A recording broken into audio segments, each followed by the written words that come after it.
Students, आज हम alcohol के भौतिक गुण फिजिकल प्रॉपर्टीज पढ़ेंगे। तो आपको हम बता दें, जो अधिकांश एल्कोहल होते हैं वो द्रव अवस्था में पाए जाते हैं। ज्यादातर एल्कोहल द्रव अवस्था में पाए जाते हैं। इसके पहले मैं आपको थोड़ा सा हाइड्रोजन बॉन्डिंग बता देती हूँ। हाइड्रोजन बॉन्डिंग क्या होती है? हाइड्रोजन बॉन्डिंग बताइए। हाइड्रोजन किस किस के संग? हाईली इलेक्ट्रोनेगेटिव एलिमेंट जैसे कि फ्लोरीन, ऑक्सीजन और नाइट्रोजन, इन तीन के साथ बंध बनाता है। इस बंध को हम हाइड्रोजन बंध के नाम से जानते हैं। जैसे आप समझिए, ये हमने एक हाइड्रोजन फ्लोराइड लिया है। हाइड्रोजन फ्लोराइड, 2 अणु ले लिए हाइड्रोजन फ्लोराइड के। दिख रहा है आपको 2 अणु हाइड्रोजन फ्लोराइड के। अब आप बताइए, आप जानते हैं कि फ्लोरीन की इलेक्ट्रोनेगेटिविटी हाइड्रोजन से बहुत ज्यादा होती है, तो इस पर तो पार्शली नेगेटिव चार्ज, इस पर पार्शली पॉजिटिव चार्ज। ऐसा ही इधर होगा, फ्लोरीन की इलेक्ट्रोनेगेटिविटी ज्यादा है तो इस पर पार्शली नेगेटिव चार्ज और हाइड्रोजन पर पार्शली पॉजिटिव चार्ज। तो होगा क्या कि इस हाइड्रोजन पर जो पॉजिटिव चार्ज आया वो किसकी वजह से आया? इस हाईली इलेक्ट्रोनेगेटिव एलिमेंट की वजह से। तो इसमें दूसरे एलिमेंट से यहाँ जुड़ने की गुण आ गया। ये क्या करेगा? ये पॉजिटिव चार्ज, ये माइनस चार्ज, तो यहाँ ये बंध बना लेगा। इसी बंध को हम हाइड्रोजन बंध के नाम से हाइड्रोजन बॉन्डिंग कहते हैं। तो ये पहला एग्जाम्पल हो गया। अब हम दूसरा एग्जाम्पल ले लेते हैं। एक हमने जल ले लिया और जल के अणु बना देते हैं हम। ये देखिए H2O होता है, लेकिन हम इसको ऐसे लिख दे रहे हैं, कोई दिक्कत? H2O को, ये H2O है। अब हमने फिर से एक H2O लिया, लेकिन इस बार हमने लिख दिया इसको उल्टा करके, ठीक है। अब हमने फिर एक H2O ले लिया, ये देखिए। अब आप जानते हैं कि फिर से वही बात आ गई कि O की इलेक्ट्रोनेगेटिविटी हाइड्रोजन से ज्यादा है, तो इस पर नेगेटिव चार्ज और इस पर पॉजिटिव चार्ज। इस पर पॉजिटिव चार्ज, इस पर नेगेटिव, 2 नेगेटिव आ जाएंगे मान लो। यहाँ भी इस पर नेगेटिव, इस पर पॉजिटिव, इस पर पॉजिटिव, इस पर नेगेटिव, 2 नेगेटिव आ गए। यहाँ फिर यहाँ पर एक पॉजिटिव, ये नेगेटिव, ये पॉजिटिव, ये नेगेटिव। क्यों? क्योंकि ये इलेक्ट्रॉनों को अपनी तरफ क्या कर रहा है? खींच रहा है ना, ऑक्सीजन, ठीक है। तो अब क्या होगा कि इस हाइड्रोजन पर पॉजिटिव चार्ज, इस पर O पर नेगेटिव चार्ज, तो ये यहाँ से ये वाला बना लें, चाहे इस हाइड्रोजन को ले लें, इस O के साथ ले लें, ये देखिए, ठीक है। अब इस हाइड्रोजन का इस O के साथ, तो ये क्या बनाते हैं? ये हाइड्रोजन बंध बनाते हैं, ठीक है। ऐसे ही अमोनिया में भी बनता है, NH3 में, ये देखिए, ये NH3 है। अब हमने फिर एक NH3 लिख दी। इस बार हमने NH3 का H कहाँ लिख दिया? ये एक H ऊपर लिख दे रहे हैं। कहाँ लिख दे रहे हैं? ऊपर। तो ये यहाँ पर क्या करेगा? यहाँ बॉन्ड बना लेगा। तो इस बॉन्ड को हम हाइड्रोजन बॉन्ड्स कहते हैं, हाइड्रोजन बॉन्डिंग कहते हैं। तो क्या होती है हाइड्रोजन बॉन्डिंग? हाइड्रोजन बॉन्डिंग में हाइड्रोजन किन तत्वों के साथ? फ्लोरीन, ऑक्सीजन और नाइट्रोजन के साथ अंतरा आणविक बल के द्वारा जुड़ जाता है, और इस अंतरा आणविक बल, इंटरमोलिकुलर फोर्स को ही हम हाइड्रोजन बॉन्डिंग कहते हैं। किसके द्वारा जुड़ जाते हैं? यहाँ पर हाइड्रोजन किसके द्वारा जुड़ जाते हैं? किस से? फ्लोरीन, ऑक्सीजन और नाइट्रोजन से। किसके द्वारा? इंटरमोलिकुलर फोर्स के द्वारा, फोर्स के द्वारा, ठीक है। ये आप कक्षा 11 में पढ़ चुके हैं, थोड़ा सा मैंने रिवीजन करा है, ज्यादा डिटेल में नहीं गए हैं। तो हाइड्रोजन बॉन्डिंग थोड़ा आपको ध्यान आ गया। अब हमने एल्कोहल ले लिया, अभी हमने लिया था HF, H2O और NH3। अब हमने एक एल्कोहल ले लिया, ये तीसरा एग्जाम्पल, और इसको मान दे रहे हैं हम चौथा एग्जाम्पल। हमने यहाँ मिथाइल एल्कोहल लिया, देखो CH3OH। यहाँ भी देखिए इसको, ये मिथाइल एल्कोहल दिख रहा, CH3OH। तो क्या होगा? ये वाला O इस ऑक्सीजन, इस हाइड्रोजन के साथ हाइड्रोजन बॉन्ड बना लेगा। तो एल्कोहल में भी हाइड्रोजन बॉन्डिंग पाई जाती है, क्योंकि हम आपको पढ़ा क्या रहे थे? एल्कोहल के फिजिकल प्रॉपर्टीज। तो अभी मैंने बताया कि एल्कोहल में हाइड्रोजन बॉन्ड पाया जाता है। यहाँ से दिखा हमको, देखो ये दिख रहा है, ये क्या है हमारा? Hydrogen bonding. तो हमने यहाँ से क्या निष्कर्ष निकाला? एल्कोहल्स में हाइड्रोजन बॉन्डिंग होती है। दिख रही है आपको हाइड्रोजन बॉन्डिंग? को मैंने बता भी दी हाइड्रोजन बॉन्डिंग होती क्या है। अब हम आए जल में विलेयता देख रहे हैं। क्या देख रहे हैं? सॉल्युबिलिटी देख रहे हैं। किसकी सॉल्युबिलिटी? एल्कोहल की सॉल्युबिलिटी देख रहे हैं। वो भी किस में देख रहे हैं? वाटर में। हम यहाँ 3 उदाहरण लिख रहे हैं। हमने पहला ले लिया मिथाइल एल्कोहल। क्या ले लिया? Methyl alcohol. फिर हमने ले लिया इथाइल एल्कोहल। क्या ले लिया? Ethyl alcohol. फिर हमने ले लिया प्रोपाइल एल्कोहल। आप क्या देख रहे हैं यहाँ पर कार्बन की संख्या बढ़ गई। यहाँ कार्बन 1 था, यहाँ कार्बन 2 है, इसमें इस एल्कोहल में कार्बन 3 है। तो ये आप देख रहे होंगे कि एल्काइल ग्रुप बढ़ रहा है। यहाँ पर क्या बढ़ रहा है, एल्काइल ग्रुप। अगर हम इसको चाहते ऐसे नहीं लिखते तो हम आप देखिए इसको ऐसे भी लिख सकते थे। ये हमारा CH3 मिथाइल एल्कोहल पहला, ये क्या है, मिथाइल एल्कोहल। इथाइल एल्कोहल को हम ऐसे भी लिख सकते CH3 CH2OH। प्रोपाइल एल्कोहल को हम ऐसे लिख सकते CH3 CH2 CH2OH। अब ऐसा हमने क्यों लिख दिया, क्योंकि यहाँ पर हमें कार्बन दिख नहीं रहे थे। यहाँ पर एक कार्बन ये यहाँ पर संग में लिखे थे, यहाँ हमने अलग अलग खोल दिया इसको। अब इसको देखिए आप, तो ये मिथाइल एल्कोहल, ये इथाइल एल्कोहल, ये प्रोपाइल एल्कोहल। तो यहाँ पर क्या दिख रहा है आपको, कार्बन की संख्या बढ़ गई। यहाँ कार्बन 1 है, यहाँ कार्बन 2 है, यहाँ कार्बन 3 है। तो यहाँ पर क्या हो रहा है, हम आपको बता दें कि ये जो होता है ये हाईली सॉल्युबल होता है। मेथेनॉल जो होता है, मेथेनॉल मतलब मिथाइल, सामान्य नाम इसका मिथाइल एल्कोहल है और आयुपेक नाम क्या है, मेथेनॉल। ठीक है, ये इथाइल एल्कोहल और आयुपेक नाम एथेनॉल, ये नाम पद्धति में पढ़ चुके हैं। तो ये हाईली सॉल्युबल होता है मेथेनॉल। मिथाइल एल्कोहल कैसा होता है, वाटर में बहुत ज्यादा सॉल्युबल। इथाइल एल्कोहल भी हाईली सॉल्युबल होता है, ये भी कैसा होता है, हाईली सॉल्युबल। लेकिन ये सिर्फ हमने सॉल्युबल लिखा। इसका अर्थ यह है कि मिथाइल एल्कोहल और इथाइल एल्कोहल तो अत्यधिक विलयशील है, अत्यधिक विलयशील है, जबकि ये विलयशील है, घुल तो जाता है लेकिन कम विलयशील है। ऐसा क्यों हुआ, यहाँ पर विलेयता घट गई, सॉल्युबिलिटी क्या हो रही है, सॉल्युबिलिटी क्या हो रही है, यहाँ पर घट रही है,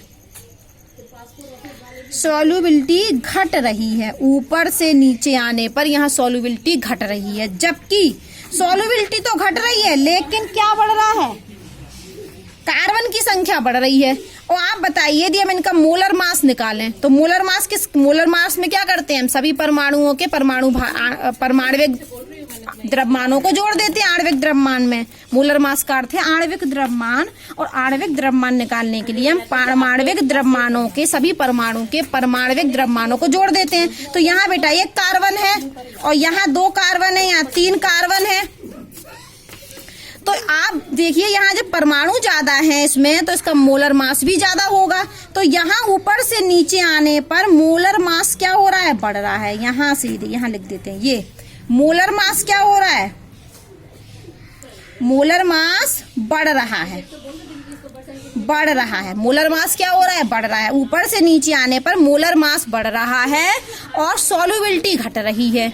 और हम आपको बता दें कि एल्काइल ग्रुप बढ़ रहा है एक तरीके से। CH3 से यहाँ 2 होगा या 3 होगा, तो यहाँ पर मोलर मास तो बढ़ ही रहा है। संग में हम लिखें तो क्या लिखें, क्या बढ़ रही है, एल्काइल ग्रुप बढ़ रहा है, एल्काइल ग्रुप बढ़ रहा है। फिर से सुनिए आप लोग, मैं ये कह रही हूँ कि जब ये मैंने 3 उदाहरण लिए तो इन 3 उदाहरण में आप देख रहे होंगे इस वाले का इससे ज्यादा है मोलर द्रव्यमान, इसका सबसे ज्यादा मोलर द्रव्यमान है। तो यहाँ आप देख रहे हैं कि इन तीनों में यहाँ मोलर द्रव्यमान बढ़ रहा है, मतलब एल्काइल चेन क्या हो रही है, बढ़ रही है। यहाँ हम एक और बात लिख सकते हैं, एल्काइल चेन क्या हो रही है, बढ़ रही है,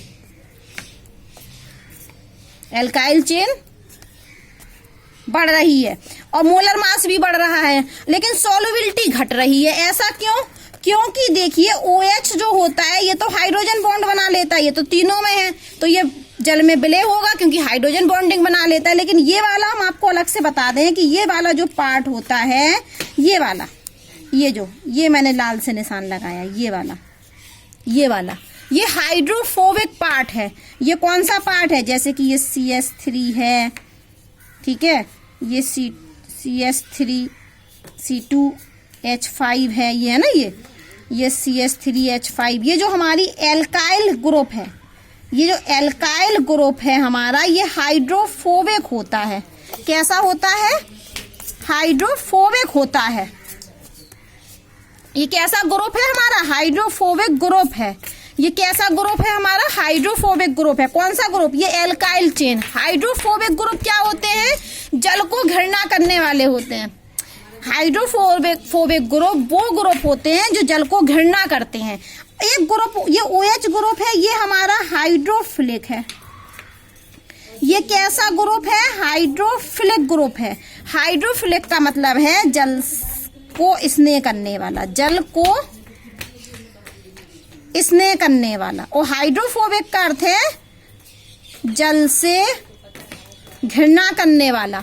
तो आप समझे कोई बात, क्या निष्कर्ष निकला कि OH तो जल स्नेही है, तो ये भाग तो तीनों में है, लेकिन एक ये वाला जो भाग है ये हाइड्रोफोबिक है। ये वाला देखो, ये तीनों ही हाइड्रोफोबिक हैं, लेकिन जैसे जैसे ये संख्या बढ़ती जा रही तो ये हाइड्रोफोबिक भाग बढ़ता जा रहा है। ये क्या बढ़ता जा रहा है? हाइड्रोफोबिक भाग बढ़ता जा रहा है। यहाँ पर हाइड्रोफोबिक जो भाग है वो इतना ही सा है, इसमें 2 हो गए हाइड्रोफोबिक ग्रुप, इसमें 3 हो गए, तो यहाँ पर हाइड्रोफोबिक ग्रुप बढ़ रहा है, हाइड्रोफोबिक भाग बढ़ रहा है, इसलिए सॉल्युबिलिटी घट रही है। अगर हम 4 कार्बन वाला ले लें, मान लो हम ये ले लें CH3 CH2 CH2 CH2, 4 नहीं और ज्यादा वाला, तो ये तो और कम सॉल्युएबल होगा, ये क्या होगा? कम विलयशील होगा। तो हमने सीखा कि जैसे जैसे कार्बन की संख्या बढ़ती है अल्कोहल में, निष्कर्ष निकला कि जैसे जैसे कार्बन की संख्या बढ़ती है अल्कोहल में, अल्कोहल की सॉल्युबिलिटी कम होती जाती है। जैसे जैसे कार्बन की संख्या बढ़ती है अल्कोहल की जल में सॉल्युबिलिटी कम हो जाती है, क्योंकि कार्बन जो चेन बनाता है उसको हम एल्काइल ग्रुप कहते हैं, और एल्काइल ग्रुप हाइड्रोफोबिक ग्रुप होता है, जल को घृणा करने वाला। और जब हाइड्रोफोबिक ग्रुप बढ़ता जाएगा तो जल में विलेयता कम होती जाएगी। ठीक है, तो इतनी बात समझ में आई? दौड़ नहीं लगाओ, ठीक है, इतनी बात समझ में आई। अब एक बात और बताइए आप, चलिए हम देखते हैं यहाँ पर थोड़ा और देखते हैं। हम ये एक एल्कोहल ले लेते हैं, ये वाला मेथेनॉल CH3OH, ठीक है, और हमने यहाँ पर भी ये CH3OH लिया। कैसे लिख रहा है मैं इसको? CH3OH। और हम यहाँ पर एक वाटर ले लेते हैं। क्या ले लेते हैं? वाटर।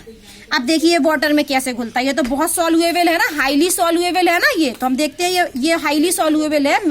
मिथाइल अल्कोहल के 2 अणु हमने लिए, एक जल लिया। अब देखते हैं ये कैसे बॉन्ड बनाता है। आप जानते होंगे कि ऑक्सीजन की इलेक्ट्रोनेगेटिविटी ज्यादा है, इसलिए बंध के इलेक्ट्रॉनों को अपनी तरफ खींचेगा और इस पर पार्शियली नेगेटिव चार्ज। यहाँ भी ऑक्सीजन अपने इलेक्ट्रॉनों को, बंध के इलेक्ट्रॉनों को खींचेगा और इस पर नेगेटिव चार्ज आएगा। यहाँ भी ऑक्सीजन बंध के इलेक्ट्रॉनों को खींचेगा और इस पर नेगेटिव चार्ज आएगा, और इन पर क्या आएंगे? इन पर आएंगे पॉजिटिव चार्ज, इन पर आएंगे पॉजिटिव चार्ज। अब होगा क्या कि ये जो ऑक्सीजन है ये इस हाइड्रोजन के साथ हाइड्रोजन बॉन्ड, और ये वाली ऑक्सीजन इस हाइड्रोजन के साथ हाइड्रोजन बॉन्ड बना लेगा। तो मिथाइल अल्कोहल जल में क्या हुआ? घुल गया ना। यही तो हम कह रहे थे कि ये जल में क्या होता है? बहुत सारा घुलनशील होता है। ये भी घुलेगा, ये भी घुलेगा, लेकिन जैसे जैसे ये कार्बन की संख्या बढ़ेगी, मतलब एल्काइल ग्रुप बढ़ेगा, तो ये एल्काइल ग्रुप होता है हाइड्रोफोबिक ग्रुप, जल को घृणा करने वाला। तो ये जल को घृणा करने वाला भाग बढ़ गया तो सॉल्युबिलिटी कम होती जाएगी। अब हम आते हैं एक नए उदाहरण पर।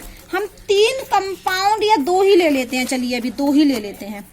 हमने 2 यौगिक लिए। एक तो हमने यौगिक लिया C2H5OH, ठीक है।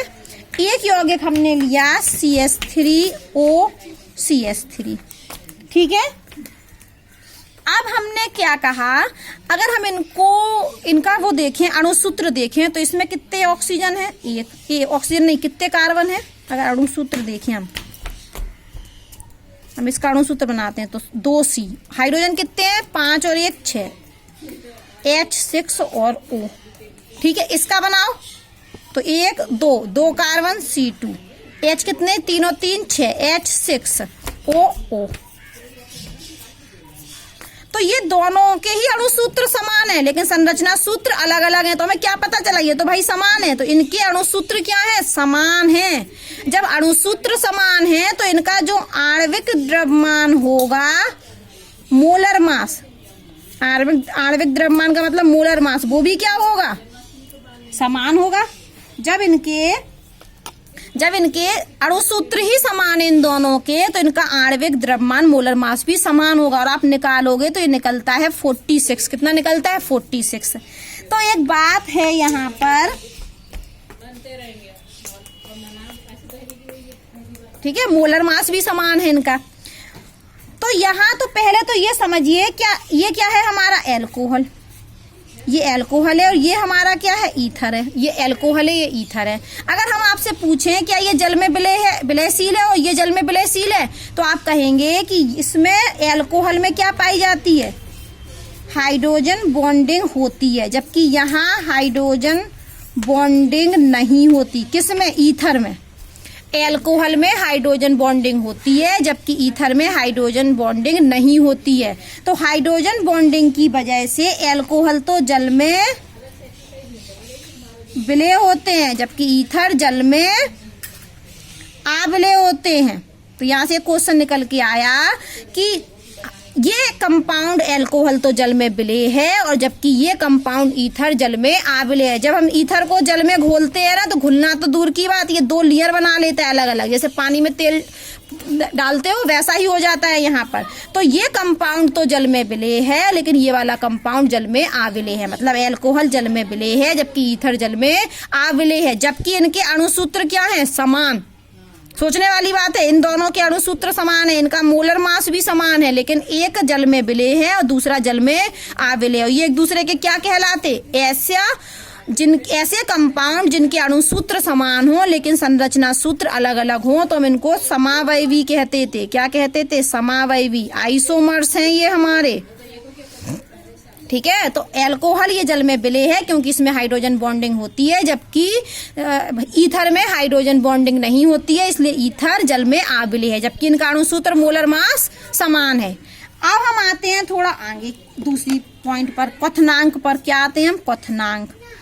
क्वथनांक मतलब बॉइलिंग पॉइंट। और हम आपको एक सूत्र बता दें कि जो क्वथनांक होता है, जो बॉइलिंग पॉइंट होता है, वो समानुपाती होता है मोलर मास के। सूत्र है बॉइलिंग पॉइंट किसके समानुपाती, मोलर मास के। अब हम थोड़ा पीछे गए, पीछे आपको पता है कि यहाँ पर देखिए मोलर मास बढ़ रहा था, ऊपर से नीचे आने पर मोलर मास बढ़ रहा था। जब मोलर मास बढ़ रहा था तो यहाँ पर इनका बॉइलिंग पॉइंट भी क्या होगा, ऊपर से नीचे आने पर बढ़ेगा। ऊपर से नीचे आने पर जब यहाँ पर मोलर मास बढ़ रहा है तो बॉइलिंग पॉइंट भी क्या होगा, बढ़ेगा। क्यों बढ़ेगा बॉइलिंग पॉइंट, क्योंकि मोलर मास बढ़ रहा है। क्योंकि एक सूत्र है कि जो बॉइलिंग पॉइंट होता है वो मोलर मास के समानुपाती होता है। अगर जैसे ही मोलर मास बढ़ेगा तो बॉइलिंग पॉइंट भी बढ़ेगा। समानुपाती संबंध यही होता है कि एक बढ़ेगा तो दूसरा भी बढ़ेगा, एक घटेगा तो दूसरा भी घटेगा। और व्युत्क्रमानुपाती क्या होता है कि एक बढ़ने पर दूसरा घटता है। तो ये तो समानुपाती है, मोलर मास और बॉइलिंग पॉइंट एक दूसरे के समानुपाती हैं। तो जब मोलर मास बढ़ेगा तो बॉइलिंग पॉइंट भी बढ़ेगा, ठीक है। तो यहाँ पर ये ऊपर से नीचे आने पर मोलर मास बढ़ रहा है, इसलिए बॉइलिंग पॉइंट भी क्या होगा, बढ़ेगा, ठीक है। इतनी बात समझ में आई, बॉइलिंग पॉइंट क्या हो रहा है, बढ़ रहा है। और बॉइलिंग पॉइंट एक और बात भी है कि बॉइलिंग पॉइंट क्यों बढ़ रहा है, क्योंकि सरफेस एरिया बढ़ रहा है। आप देखिए सरफेस, ये छोटा है, ये बड़ा है, ये और बड़ा है, तो सरफेस एरिया भी बढ़ रहा है। क्या बढ़ रहा है, सरफेस एरिया भी बढ़ रहा है। ऊपर से नीचे आने पर सरफेस एरिया भी बढ़ रहा है, इसलिए भी बॉइलिंग पॉइंट बढ़ रहा है। या हम कह सकते हैं कि मोलर मास बढ़ने से बॉइलिंग पॉइंट बढ़ रहा है। तो बॉइलिंग पॉइंट किस वजह से बढ़ रहा है, सरफेस एरिया बढ़ने से और मोलर मास बढ़ने से। इतनी बात समझ में आई। अच्छा आप ये बताइए कि बॉइलिंग पॉइंट होता क्या है, क्वथनांक क्या होता है, वह तापमान जिस पर कोई द्रव उबलना प्रारंभ कर दे, उस तापमान को हम बॉइलिंग पॉइंट कहते हैं। मतलब ये मान के चलो कोई द्रव है, ये कोई द्रव है, इसको हम क्या कर रहे हैं, गर्म कर रहे हैं। क्या कर रहे हैं, गर्म। तो ये उस द्रव के मान लिए हमने ये अणु है, ठीक है। अगर ये इनको उबालना है तो उबालने का अर्थ है कि इनको मैं काय में ले जाना, गैस फॉर्म में, लिक्विड से किस में बदलना है, लिक्विड से बदलना है हमें गैस में, तभी तो बॉयल होंगे, ठीक है। तो अब हमें इन्हें गैस में ले जाना है। आप जानते हैं कि गैस के अणु दूर दूर होते हैं जबकि द्रव के अणु पास पास होते हैं। तो यदि इन अणुओं को हमें इसका बॉइलिंग पॉइंट निकालना है तो ये द्रव को हमें क्या करना पड़ेगा, गर्म करना पड़ेगा। और इसकी बनानी पड़ेगी गैस फॉर्म बनानी पड़ेगी। तो इन अणुओं को क्या करना पड़ेगा, दूर दूर करना पड़ेगा। मतलब इनके बीच में जो बंध होगा उस बंध को हमें तोड़ना पड़ेगा। इंटरमोलिकुलर जो फोर्स होगा उस फोर्स को हमें खत्म करना पड़ेगा। यदि ये मजबूत फोर्स हुआ तो बॉइलिंग पॉइंट का मान ज्यादा होगा, क्योंकि इसे तोड़ने में क्या लगेगा, ज्यादा तापमान लगेगा। और यदि ये फोर्स कम हुआ तो हमारा बॉइलिंग पॉइंट का मान कम होगा, क्योंकि इसे तोड़ना क्या होगा, आसान होगा। तो बॉइलिंग पॉइंट में इन अणुओं को दूर करना है, मतलब इनके बीच में जो अंतराण्विक बल लग रहा है उसको तोड़ना है। तो यदि ये मजबूत बंध हुआ तो अंतराण्विक बल ज्यादा होगा, अर्थात बॉइलिंग पॉइंट का मान ज्यादा होगा, क्योंकि हमें तापमान क्या देना पड़ेगा, ज्यादा। और यदि ये कमजोर बंध हुआ, कमजोर बंध के द्वारा जुड़े हैं, तो हम जरा सा ही तापमान देंगे, ये टूट जाएंगे और गैस फॉर्म में चले जाएंगे। तो यदि अब हम एक एग्जाम्पल और लेते हैं, एक जगह लेते हैं हम ईथर और एक जगह लेते हैं एल्कोहल, यही वाला, ये एल्कोहल लेते हैं एक बीकर में और एक बीकर में क्या लेते हैं, एल्कोहल। जल्दी देखिए, ये हमने लिया एल्कोहल C2H5OH और यहाँ पर हमने ले लिया ईथर, ये हमने ईथर लिख दिया। तो ये हमारा ईथर का अणु है, मैं 2 अणु बना लेते हैं ईथर के, ये देखिए, ठीक है। और हमने इसको भी लिखा और इसको हम एक ऐसे लिख देते हैं, ये OH और इसका एक और लिख देते हैं हम OH C2H5, एक अणु ये इसका है और इसको हम H को ऐसे जोड़ देते हैं, ये O है हमारा, ठीक है। तो क्या होगा कि ये यहाँ पर इसके साथ क्या बना लेगा, हाइड्रोजन बॉन्ड, जबकि इनमें कोई हाइड्रोजन बॉन्ड नहीं बन रहा है। बात समझ में आया। ईथर लिया हमने, यहाँ पर क्या लिया हमने, ईथर, और इस बीकर में क्या लिया, एल्कोहल। तो जब हम एल्कोहल ले रहे हैं, इथाइल एल्कोहल, तो इथाइल एल्कोहल के एक अणु दूसरे अणु के साथ ये क्या बना रहा है, हाइड्रोजन बॉन्डिंग बना रहा है, जबकि यहाँ एक ईथर का एक अणु दूसरे ईथर के अणु के साथ कोई हाइड्रोजन बॉन्ड नहीं बना रहा है। तो यहाँ बॉन्ड बना रहा है, तो हमें इसको यदि गर्म करना है, इसका क्वथनांक होगा, तो इसको तोड़ने में क्या होगा, दिक्कत होगी। तो इसके क्वथनांक BP का मान क्या होगा, ज्यादा होगा, और जबकि इसके BP का मान कम होगा। क्यों कम होगा, क्योंकि इनके अणुओं के बीच में हाइड्रोजन बॉन्ड नहीं बनता है, ईथर के अणुओं के बीच में हाइड्रोजन बॉन्ड नहीं बनता है, जबकि एल्कोहल के अणुओं के बीच में हाइड्रोजन बॉन्ड बन रहा है। और इस इंटरमोलिकुलर फोर्स को तोड़ने के लिए हमें अधिक तापमान की आवश्यकता होगी, अधिक तापमान की आवश्यकता होगी, मतलब बॉइलिंग पॉइंट का मान ज्यादा होगा। इसका होता है बॉइलिंग पॉइंट 78 डिग्री C, जबकि इसका होता है 40 डिग्री C। तो ये 40 डिग्री सेल्सियस पर ही बॉयल हो जाएगा, जबकि ये 78 डिग्री सेल्सियस पर बॉयल होगा। तो यहाँ भी क्वेश्चन क्या आएगा, ये 2 कंपाउंड दे दें, ये देखो विलेय भी था जल में हाइड्रोजन बॉन्ड की वजह से, ये अविलेय था जल में हाइड्रोजन बॉन्ड नहीं था।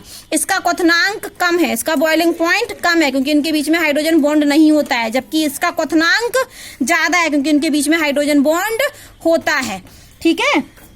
अब किताब में उन्होंने ये देखिए, ये दिया है, ये 3 कंपाउंड दिए हैं, ये इथाइल एल्कोहल, ये हमारा भाई ईथर, मिथॉक्सीमेथेन और ये प्रोपेन, और कहा कि इनके देखिए मोलर द्रव्यमान इन दोनों के तो बिल्कुल समान है, 46 और 46, इसका मोलर द्रव्यमान 44 है, चारों के मोलर द्रव्यमान समान है। तो मोलर द्रव्यमान किसके समानुपाती होता, बॉइलिंग पॉइंट के। तो इन चारों का बॉइलिंग पॉइंट समान होना चाहिए था इस नियम के अनुसार, कि मोलर मास समान है तो मोलर मास के समानुपाती बॉइलिंग पॉइंट होता है। जब इन तीनों के बॉइलिंग मोलर मास समान है तो इन तीनों के बॉइलिंग पॉइंट समान होना चाहिए। लेकिन इसका कितना दिया है, 351, इसका 248 और इसका 231। तो इसका क्यों ज्यादा है बॉइलिंग पॉइंट, क्योंकि इसमें हाइड्रोजन बॉन्ड है और इसमें हाइड्रोजन बॉन्ड नहीं है, इसमें भी